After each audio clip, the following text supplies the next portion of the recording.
ಸೂಸ್ಲು ಅಂತ ಹೇಳ್ತೀವಿ ಆಯ್ತಾ. ಈ ಸೂಸ್ಲನ್ನ ಅಕ್ಕಿ ತರಿಯಿಂದ ಮಾಡುವಂಥದ್ದು. ಅಕ್ಕಿ ನೆನ್ಸ್ಕೊಂಡು ಅದನ್ನ ಹಾಕಿ ಮತ್ತೆ ಆಮೇಲೆ ಪುಡಿ ಮಾಡ್ಕೋಬೇಕು. ಸಣ್ಣ ಪುಡಿ ತರಿ ತರ ಮಾಡ್ಕೊಂಡು ಅದನ್ನ ಮತ್ತೆ ಬಿಸಿ ನೀರಿಟ್ಟು ಕುದಿ ಮಾಡ್ಕೋಬೇಕು. ಈ ಮುದ್ದೆ ಎಲ್ಲ ಮಾಡ್ತಿರಲ್ಲ ಆ ತರ ಕುದಿ ಮಾಡ್ಕೊಂಡ ನಂತರ ಈ ತರ ಹಿಂಗ್ ರೋಲ್ ಮಾಡ್ಕೊಂಡು ಇದನ್ನೇ ಈ ತರ ಪ್ರೆಸ್ಸಿಂಗ್ ಮನೆಯಲ್ಲಿ ಹಾಕಿ ಎಲೆ ಮೇಲೆ ಹಾಕಿ ಅರಿಶಿಣದ ಎಲೆ, ಇದು ಅರಿಶಿಣ ಬರುತ್ತಲ್ಲ ಅರಿಶಿಣ ಗಿಡದ್ದು ಎಲೆ, ಇದು ಆ ಗಿಡದ ಎಲೆ ಮೇಲೆ ಹಾಕಿ ಫೋಲ್ಡ್ ಮಾಡ್ಕೋಬೇಕು. ಅದಕ್ಕೆ ಪೂರ್ಣ ಒಳಗಡೆ ತುಂಬಿಸೋದಕ್ಕೆ ಪೂರ್ಣ ಏನ್ ಮಾಡ್ತೀವಿ ಅಂದ್ರೆ ಎಳ್ಳು, ತೆಂಗಿನಕಾಯಿ ತುರಿ ಮತ್ತು ಬೆಲ್ಲ ಇವು ಮೂರನ್ನು ಮಿಕ್ಸ್ಚರ್ ಮಾಡಿ ಹೂರ್ಣ ಮಾಡ್ಕೊಳ್ತೀವಿ. ಈಗ ಅಲ್ಲಿ ಹಾಕ್ತಿದಾರಲ್ಲ ಆ ತರ ಹಾಕಿ ಫೋಲ್ಡ್ ಮಾಡಿ ಬೇಯಿಸೋದು ಅಷ್ಟೇ. ಹಬೆಯಲ್ಲಿ ಬೇಯಿಸ್ಬೇಕು.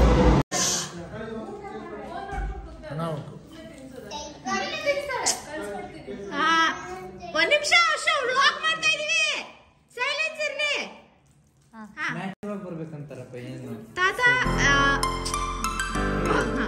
ಸುಮ್ಮನೆ ಒಂದು ನಿಮಿಷ ಹೇಳಿ. ಇವನು 26th ಬಾಳೆ ತಿಂತಾ ಇದ್ದಾನೆ. ತಾತ ಹೇಗನ್ಸ್ತು ಹಬ್ಬ ಎಲ್ಲ? ಹೇಗಿದೆ ವಾತಾವರಣ ತಾತ? ಹಬ್ಬ ಮೊಮ್ಮಕ್ಕಳು ಎಲ್ಲ ಸೇರಿ ಒಟ್ಟಿಗೆ ಹಬ್ಬ ಮಾಡೋದು ಸಂತೋಷ ಆಗಿದೆ. ಸಂತೋಷ ಆಯ್ತು ತಾತ? ಎಷ್ಟು ಸಂತೋಷ ಆಯ್ತು? ತುಂಬಾ ಸಂತೋಷ ಆಯ್ತು. ಮತ್ತೆ ಬನ್ನಿ ಬನ್ನಿ ಬನ್ನಿ ಸಾರ್ಥಕವ್ರೆ.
ಬೇಕು ಯಾವ ಪಡಗಿ ಬೇಡ?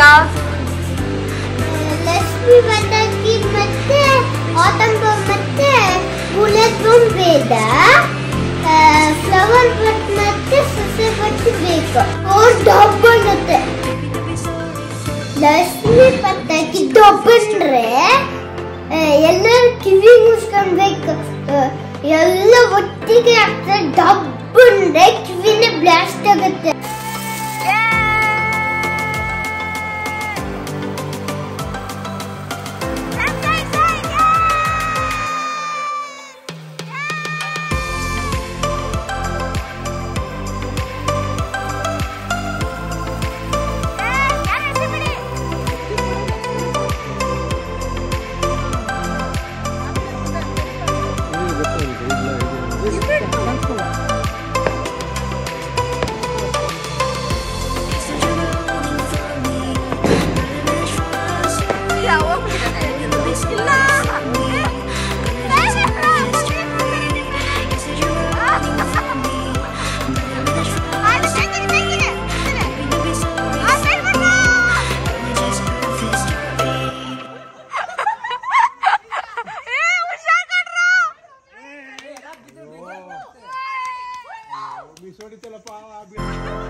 Step into the sky, the sun